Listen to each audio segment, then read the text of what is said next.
Now, I have an email has just come through, and it's embargoed until 7:15. But because we're not live, I can read it now, and no one will know. Apart from I just told you. This is coming from Super League now, so we'll discuss this now. We'll talk about this. Betfred Super League update: Toronto Wolfpack. It's entitled. Betfred Super League has terminated Toronto Wolfpack's Super League participation agreement for the 2020 season, following its withdrawal from the competition last month. Super League's action reflects the seriousness of the breach of contract by Toronto Wolfpack, which has impacted Super League and its member clubs. The Wolfpack would now have to enter into a new participation agreement before being able to play in the competition in 2021. As previously stated by Super League and the RFL, any application received from the club will be given full and timely consideration. I don't know if that changes absolutely anything at all, to be honest, because we knew they weren't going to play again this year, but they have to apply to be back in next year, almost like a franchise, if you will.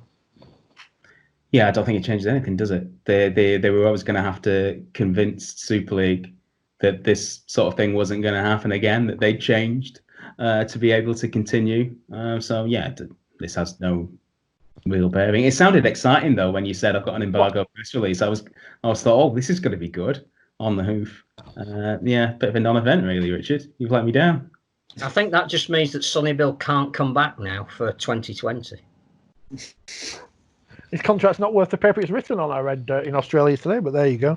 Well, there you go, Liam. You get a bid together in Sheffield, you might get this participation agreement, you never know. It's a shame, isn't it? I mean, I don't know, I'm only guessing, but I imagine Super League will look to run with 11 next year.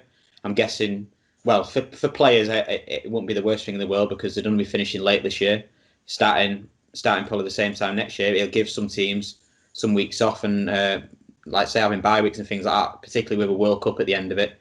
It'll give teams a much needed rest next year. So, and hopefully then in turn, they'll have a 1 down 2 coming up from the Championship, which hopefully will keep those that want to come back and want a promotion to return happy as well come 2022. But yeah, a bit of a non-event really, Richard, that one, because it's what we already knew. But hey, oh well, I apologise on behalf. You know, I don't even know how I've got into this mailing list from Super League. To be honest, I think they think I'm important somewhere, but they don't realise I'm not working at the minute. But don't tell them. So I think that opens up the way for two things. One is a different Toronto Wolfpack to apply in terms of ownership. I think what it's basically saying is the agreement that is with the current owner is now null and void, but that doesn't mean to say we won't have an agreement with a different owner. And I think we all know there are talks going on behind the scenes with potential different owners, and it would make sense economically if somebody could come in and clear their current debt, not necessarily pay back David Argyle. I think even he will realise that his investment is now written off. But if they could clearly pay the players and the creditors, there's an ability to start again in 2021. The other thing that's interesting is the words participation agreement, because clearly Toronto weren't happy with the current participation agreement because it meant they didn't have any access to central funding and were liable for everybody coming out and seeing them. If they can be in a position, they being potential new owners, to renegotiate a slightly different participation agreement whereby they get some of their costs covered or a bit of central funding, or an agreement that if they come up with a television deal, should they be able to do so, some of that goes to the other clubs, which would change the current terms of the existing participation agreement. That might work in Toronto's favour as well as Super League. Well, do you think, Phil, then, if a bid was to come in from existing owners of a club or clubs or sporting organisation, put it that way, that Super League would be more likely to agree to that kind of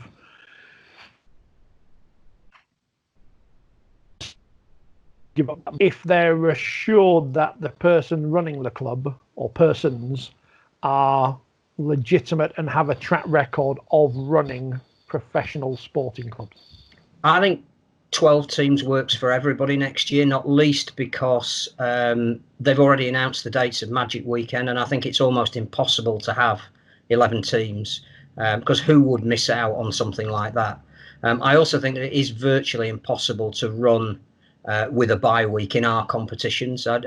Again, when you have it, how you turn around, go from 5 days to a week off. I'm really not sure. We don't have state of origin where a lot of the key players are going to be missing. So bye weeks, I'm not sure work. I'd rather that we shortened the season by having no Luke games than extended the season by having bye weeks in there. So I think they want 12 teams. I think because of the current economic implications of COVID, I think they'd want that 12th team not to take a 12th of the money.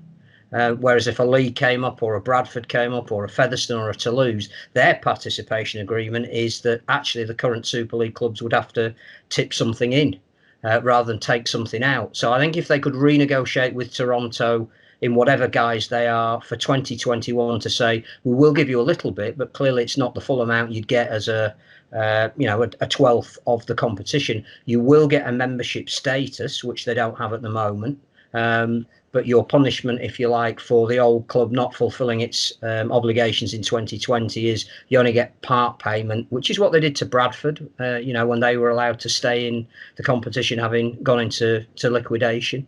There's a compromise there for everybody. And then I think you would say that participation agreement and the amounts that people get from it is subject to whatever the negotiation is for the 2021 onwards television contract. So Toronto may then be able to say, right, well, we'll only take 20% in 2020, and we acknowledge that that's because we need to reprove ourselves, whoever we are. But, depending on the television deal, if it's of a similar amount that you're getting now, we would maybe go up to 50% and over 3 years, 100%. But there's loads of issues about promotion, relegation, franchising. All of that needs to come into it. I just think the door's been left open for both parties for 2020. And I think there are people out there who currently are involved in rugby league who are looking at it as a potentially good investment. The interesting thing will be is how they see exploiting that market. And it's encouraging, I think, that one of the people who are interested may currently be involved in a club that's in a lower league, but has access to proven funds, and the marriage of the two could be the perfect solution for 2020.